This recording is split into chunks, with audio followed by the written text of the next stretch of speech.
I bought my dream home 3 years ago, thinking I had finally escaped chaos, noise, and stress. Oak Ridge Estates seemed like paradise. Quiet streets, perfectly trimmed hedges, and neighbors who smiled as they walked their dogs. I thought I had found peace. My backyard sealed the deal for me. It wasn't just land, it was freedom. Half an acre of open greenery stretched behind my house, filled with wildflowers, oak trees older than the neighborhood itself, and a tiny sparkling stream where deer came at dawn.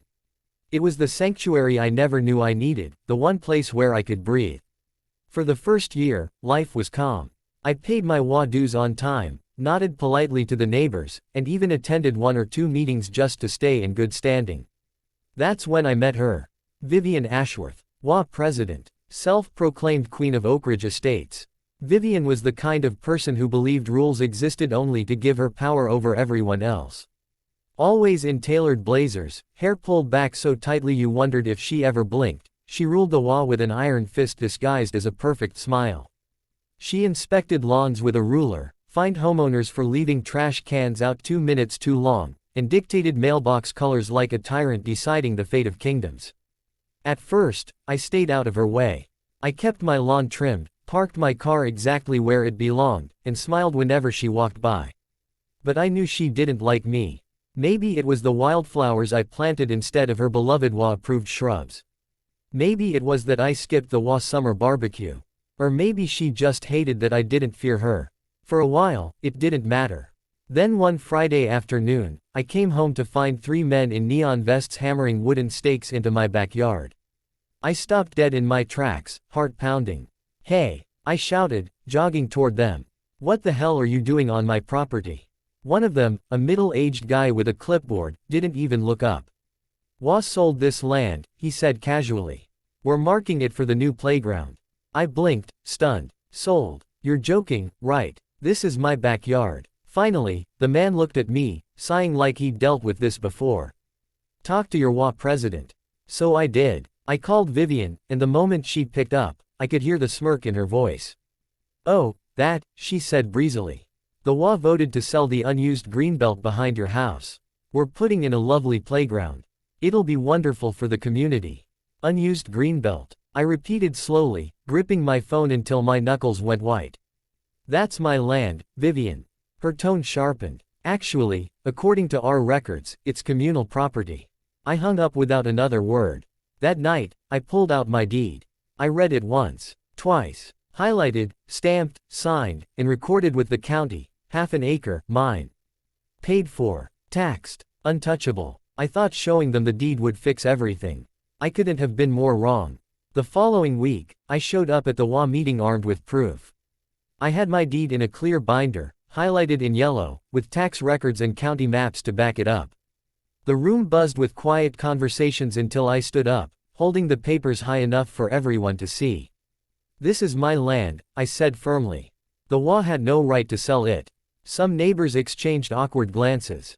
A few nodded sympathetically. But Vivian, she didn't even blink. She leaned back in her chair, folded her arms, and said, "Then sue us." The room erupted into soft laughter, and my stomach twisted. She wanted me to back down. She thought I'd give up and let her have her way. But she didn't know me very well. That night, I sat in my home office until 3 a.m., digging through every document I could find. I scoured property surveys, zoning maps, county archives, HOA bylaws, anything that could give me leverage. Days passed like that. Coffee cups piled up on my desk. Sleep became optional. But one night, buried deep in the county archives, I found something incredible. An old hand-drawn map dated 1842. My property, the exact half-acre behind my house, was marked as part of an old stagecoach route connecting 2 pioneer settlements. I almost couldn't believe it. I dug deeper, pulling up historical records, faded photographs, and journal entries from travelers who passed through this very land. That patch of green they wanted to bulldoze. It wasn't just dirt. It was history. If I could prove it, I could get the land declared historically significant, protected by federal law. Untouchable. The next morning, I called the county's Historical Preservation Commission. When I explained what I'd found, they sent out a team of experts within a week. 3 people arrived with metal detectors, ground-penetrating radar, and survey equipment. For hours, they combed through the soil while I stood nearby, heart pounding. Every time one of their detectors beeped, hope surged in my chest. And then they started finding things. Arrowheads, fragments of pottery, rusted horseshoes, pieces of an old wagon wheel buried beneath the earth. And then, the jackpot, the stone remains of a 19th-century stagecoach station foundation. The lead historian looked up at me, her eyes wide. "Do you realize what you have here?" she asked breathlessly. I smiled slowly. "I think I do. This could qualify for the National Historic Landmark Registry," she said. "Once approved, no one will ever be able to build on it." That night, I filled out every form, attached every scanned document, and filed the application. I didn't tell anyone. Not my neighbors. Not even my friends. Especially not Vivian. 30 days later, a letter arrived in the mail. I ripped it open, hands shaking. At the top was an official seal. The words leapt off the page: "Congratulations. Your property has been designated a National Historic Landmark." I couldn't stop smiling. I waited for the next HOA meeting like a hunter waits for dawn. When the night finally came, I walked into the room carrying the thick folder of documents. The chatter died instantly when I dropped the binder onto the table with a loud thud. Vivian smirked at me from across the room, sipping her sparkling water like she already won. "Back again," she said sweetly. "I told you, the land's already sold. Playground construction starts next month." I leaned forward, hands resting on the binder. "No, it doesn't." I slid the letter across the table. She frowned and picked it up, scanning the words. Her smirk faded. Her jaw tightened. "What is this?" "That," I said calmly, "is a letter from the National Park Service. My backyard has been declared a federally protected National Historic Landmark. Which means, Vivian, your little playground project is dead." The room went silent. A few neighbors gasped. One man actually chuckled under his breath. Vivian's face turned crimson. "This isn't over," she hissed. "Oh, it's very over," I replied, my voice low enough that only she could hear. "If you so much as touch one blade of grass back there, you'll be facing federal charges." That meeting ended in chaos. Neighbors whispered. Vivian stormed out. And for a brief moment, I thought I'd won. But I underestimated her. A week later, I woke up to find bright orange violation notices plastered all over my front door, my mailbox, even my car. Non-compliant landscaping, improper drainage, unauthorized fencing. The fines totaled over $12,000. It was pure retaliation. She thought she could bankrupt me out of spite. But while Vivian was busy weaponizing the HOA rulebook, I was gathering bigger guns. I called my attorney, who specialized in property disputes. When he saw the historic landmark certificate, his grin stretched from ear to ear. "We've got them," he said simply. Within days, he filed a cease and desist order against the HOA for harassment and unauthorized land dealings. A week later, we subpoenaed their financial records. That's when the real fun began. Buried in their books was a paper trail showing that Vivian had quietly approved the sale of multiple, communal, properties without proper member votes. Thousands of dollars had vanished into accounts linked to her husband's construction company. She wasn't just abusing power, she was committing fraud. I handed everything over to the county investigator. Meanwhile, I kept my mouth shut and watched as Vivian doubled down on her intimidation tactics. She sent letters threatening foreclosure. She tried to get my mail lost. She even left a note on my windshield that simply read, "You'll regret this." But she had no idea I was 3 steps ahead. 2 weeks later, unmarked SUVs rolled quietly into Oak Ridge Estates. I watched from my porch as 3 county investigators and a federal agent walked straight toward the HOA office, clipboards in hand. By nightfall, word had spread like wildfire. The HOA's finances were under federal review.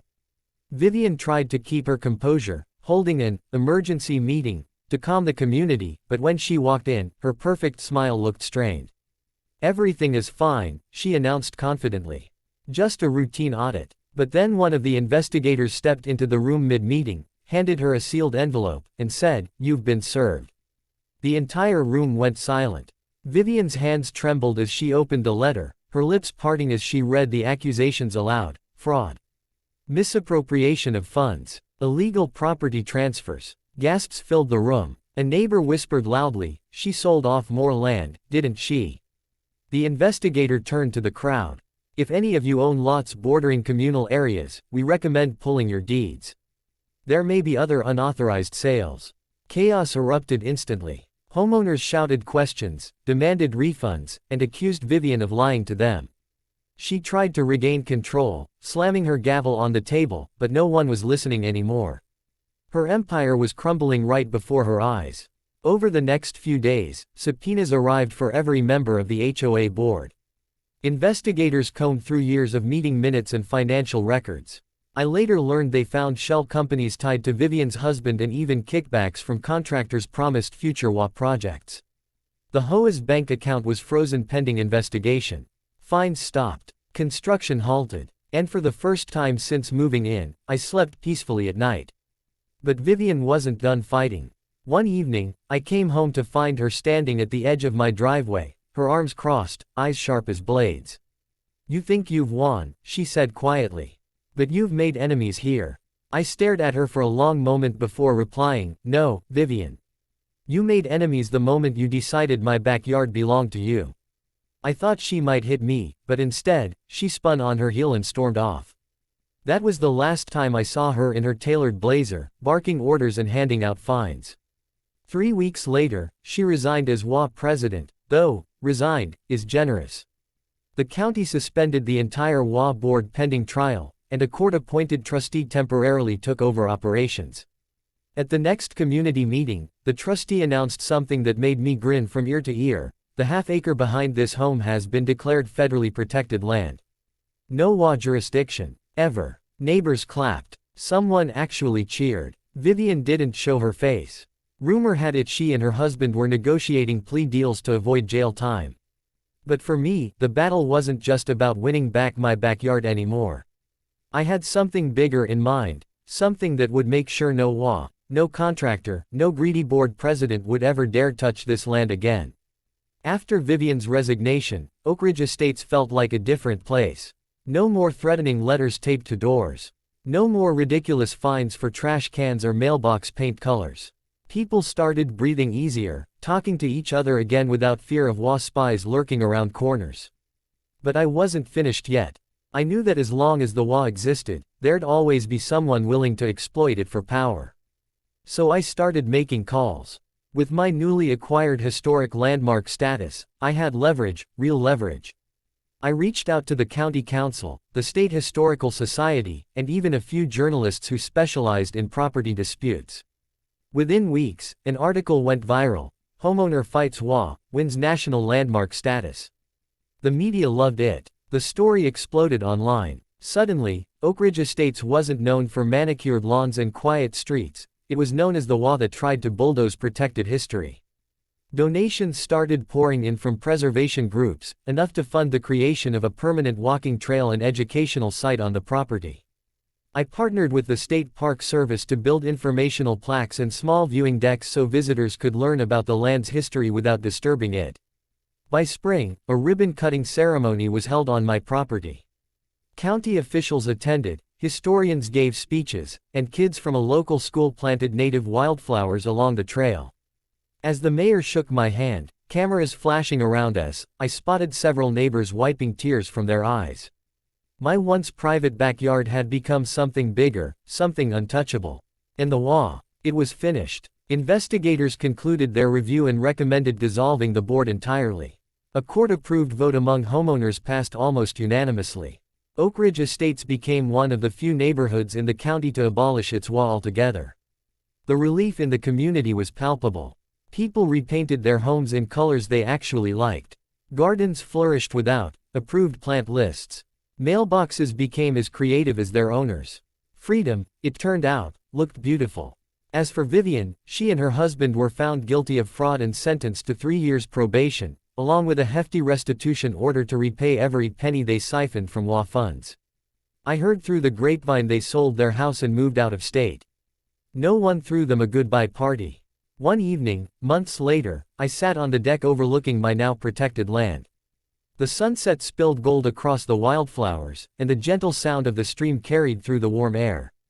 I thought about how close I came to losing it all, how one arrogant HOA president nearly stole something priceless because she thought no one would fight back. I smiled to myself, whispering, "Never again." As if on cue, a small group of hikers passed along the new trail, pausing to read the plaques about the old stagecoach station. A little boy tugged on his mother's sleeve and said excitedly, "Mom, this place is part of history." My chest swelled with quiet pride. I hadn't just saved my backyard. I'd protected a piece of the past. And in doing so, I'd reminded an entire community that no one, not even a power-hungry HOA president, is above the law. Some battles are about more than land, more than property lines, more than money. Sometimes, they're about standing up when everyone else is too afraid to. Sometimes, they're about drawing a line that can't be crossed. And sometimes, if you fight hard enough, you don't just win, you change everything.